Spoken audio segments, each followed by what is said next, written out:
नमस्कार, आप देख रहे हैं उजाला दस्तक न्यूज। हर खबर सीधे आप तक। यहाँ तक जो मौजूदा स्वास्थ्य का हालत है, वो लाश का भी आईसीयू के नाम पर लूटपाट चल रहा है। इसके खिलाफ कोई भी मंत्री नेता आवाज़ नहीं उठाता है, इसलिए कि उसमें शेयर उनका भी है। तो चुनाव समाधान नहीं है, संगठित जन आंदोलन ही जो समस्या है उसका समाधान है। और तब आप कह सकते हैं कि तो फिर आप चुनाव मैदान में क्यों आते हैं। तो मेरा कहना साफ है कि चुनाव के समय लोग जागरूक रहते हैं, लोग बात को सुनते हैं और चिन्हित करते हैं, हर पार्टी के विचारधारा को जानने का प्रयास करते हैं। उनका दिमाग खुला होता है, उनका कान खुला होता है। वैसी परिस्थिति में उनके बीच हम जा कर के और उनके समस्या को अगर हम प्रदर्शित करते हैं, समस्या से हम उनको अवगत कराते हैं और ये बताते हैं आपकी समस्या का जड़ कहाँ है और इसका समाधान किस रास्ते होगा, आपका खुशहाली कैसे होगा, आपके बच्चे का जो मुस्कुराहट है, आपके बच्चे का भविष्य कैसे बनेगा, उनका सही से इलाज कैसे होगा, उनका पढ़ाई लिखाई कैसे होगा, ये सब हम बताते हैं। और अब जो चल रहा है, अभी देख रहे हैं शिक्षा के क्षेत्र में खास के, वो साक्षर बनाने का काम किया जा रहा है, शिक्षित बनाने का काम नहीं किया जा रहा है। अगर शिक्षित बनाने का काम किया जाता तो शिक्षा का जो निजी हाथों को सौंपा गया है, वो प्राइवेट दुकान है। जैसे हम किराना दुकान में जाते हैं, पैसा जितना है हम सामान खरीदते हैं, पैसा नहीं है तो हम नहीं खरीदते हैं। इसी तरह बड़े बड़े लोग, ठेकेदार हैं, दलाल हैं, माफिया है, मंत्री है, राजनेता है, वे लोग अपने बाल बच्चों को पैसे के बल पर डॉक्टर इंजीनियर बनाते हैं और आम आदमी, मेरिट वाला लड़का भी वहाँ तक नहीं पहुँच पाता है, क्योंकि उनका जो आर्थिक स्थिति है वैसा नहीं होता है। सर, एक और सवाल जी, आपका जो महुआ विधानसभा 2020 में जो है चुनाव लड़ने का मुख्य एजेंडा क्या है? मुख्य एजेंडा मेरा है कि जो जन समस्या है, चाहे शिक्षा के क्षेत्र में हो, स्वास्थ्य के क्षेत्र में हो और शिक्षा के क्षेत्र में हो, इसके लेकर के जन आंदोलन की धारा को संगठित करके जन आंदोलन की धारा को आगे बढ़ाना, ये मेरा मुख्य लक्ष्य है। क्योंकि रोजगार के क्षेत्र में क्या करेंगे? रोजगार के क्षेत्र में भी जो सत्ता के चलाने वाले लोग हैं, हम आंदोलन के ही माध्यम से हम किसी भी समस्या का समाधान कर सकते हैं। दूसरा कोई रास्ता नहीं है। इसका 2 एग्जाम्पल मैं देता हूँ। वो कन्हौली धनराज और कन्हौली बिशनपरसी पंचायत, जो बगल का पंचायत है, वो बरसों से गरौल ब्लॉक में था, लेकिन 4 आदमी मिलकर पंचायत संघर्ष समिति हमने बनाया। और आज जब आंदोलन आम आदमी, जब दोनों पंचायत की जनता जगी, अपने शक्ति का एहसास हुआ तो रोड पर उतरी। अंततः नीतीश जी को वो जन आंदोलन के दबाव में झुकना पड़ा और 6 जून 2018 को दोनों पंचायत और कोई भी अधिकांश पार्टियों के नेता उनका व्यक्तिगत स्वार्थ के चलते वो राजनीति कर रहे हैं। जनता के स्वार्थ से उनको कुछ लेना देना नहीं है, जनता के समस्या से कुछ लेना देना नहीं है।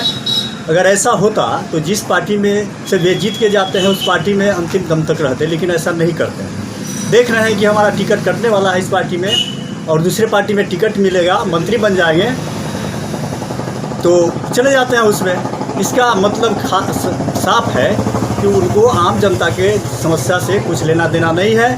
किस तरह जनता को गुमराह करके, जनता को चीट करके, धोखा दे करके, जात और धर्म का हवा खड़ा करके और सत्ता में चला जाना है। फिर बीच में जनता मरती है कि जिंदा रहती है, इसका उनको कोई ख्याल नहीं रहता है। फिर 5 साल के बाद आते हैं चचा बाबू भैया कहने और इस तरह जो है विकास का नकली दावा ठोकते हैं।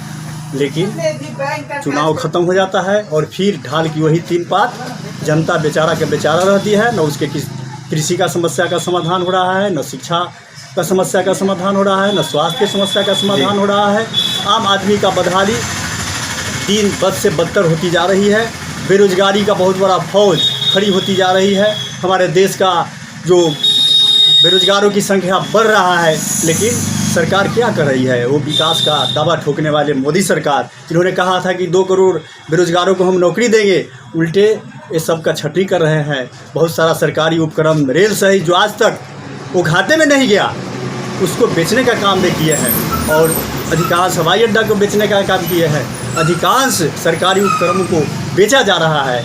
ऐसी परिस्थिति में चुनाव से ज़्यादा ज़रूरत है कि आम लोगों को संगठित होकर के, सही जो इंसानियत पसंद लोग हैं, सबको संगठित होकर के ये जो कुव्यवस्था है, जो शिक्षा को एकदम दो भारत है।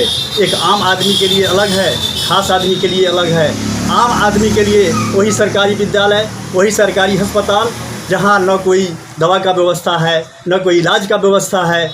और ख़ास लोगों के लिए वो बम्बे, पटना, दिल्ली, वो मल्टी सिटी में बड़ा बड़ा हॉस्पिटल है जहाँ लूट का दुकान चलता है। उसमें बड़े बड़े राजनेताओं, मंत्रियों का वो हॉस्पिटल है, पर्दे के पीछे से वे रहते हैं।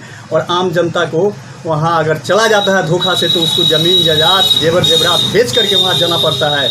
यहाँ तक जो मौजूदा स्वास्थ्य का हालत है, वो लाश का भी ICU के नाम पर लूटपाट चल रहा है। इसके खिलाफ कोई भी मंत्री नेता आवाज़ नहीं उठाता है, इसलिए कि उसमें शेयर उनका भी है। तो चुनाव समाधान नहीं है, संगठित जन आंदोलन ही जो समस्या है उसका समाधान। दूसरा हुआ कि कैंसर कारक एस्बेस्टस का कारखाना पानापुर में खुला था, लेकिन उसमें भी ये बताया गया कि पानी का लेयर बहुत नीचे चला जाएगा। इससे एक फैक्ट्री वैसे जगहों में खुलना चाहिए जहाँ 10 किलोमीटर के रेडियस में कोई आबादी नहीं हो, वहाँ वो अनुपजाऊ ज़मीन हो। लेकिन वो गुमराह करके जो मैनेजमेंट था वहाँ खोलने का प्रयास कर रहा था, क्योंकि उससे कैंसर फैलता है। इसलिए उसमें भी खेत बचाओ जीवन बचाओ जनसंघर्ष समिति का हम लोगों ने निर्माण करके और उसको भी यहाँ से हटाने का NOC रद्द करने के लिए सरकार पर दबाव बना। आंदोलन की चोट से भी वो काम हुआ और जात और धर्म के दीवार को तोड़कर, पार्टी के दीवार को तोड़कर आम जनता को अपने शक्ति का एहसास हुआ, अपने बाल बच्चों के भविष्य का एहसास हुआ और रोड पर उतरी। नतीजा हुआ कि सरकार को, मुख्यमंत्री जी नीतीश कुमार को, उनको बाध्य होना पड़ा उसके NOC रद्द करने के लिए। इसलिए मेरा स्पष्ट कहना है कि जन आंदोलन की चोट से ही, चाहे शिक्षा का सवाल हो, बिजली का सवाल हो, या कृषि का सवाल हो, बेरोजगारी का सवाल हो, आप उसको समाधान कर सकते हैं। दूसरा कुछ नहीं है। ये जो जात धर्म के पार्टी लोग चलाते हैं, जात के नाम पर, धर्म के नाम पर जो लोग को गुमराह करते हैं, नौजवानों को गुमराह करते हैं। इसलिए मैं आपके चैनल के माध्यम से नौजवानों को भी, बेरोजगार नौजुवकों को मैं आगाह करता हूँ कि आप उन लोग के मैंने भोलेपन में नहीं आइए।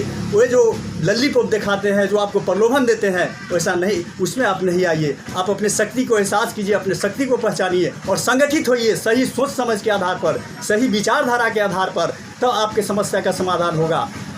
दूसरा कोई रास्ता नहीं है। सर परिचय बताइए। मैं ललित कुमार घोष, SUCI कम्युनिस्ट, जिला सचिव वैशाली।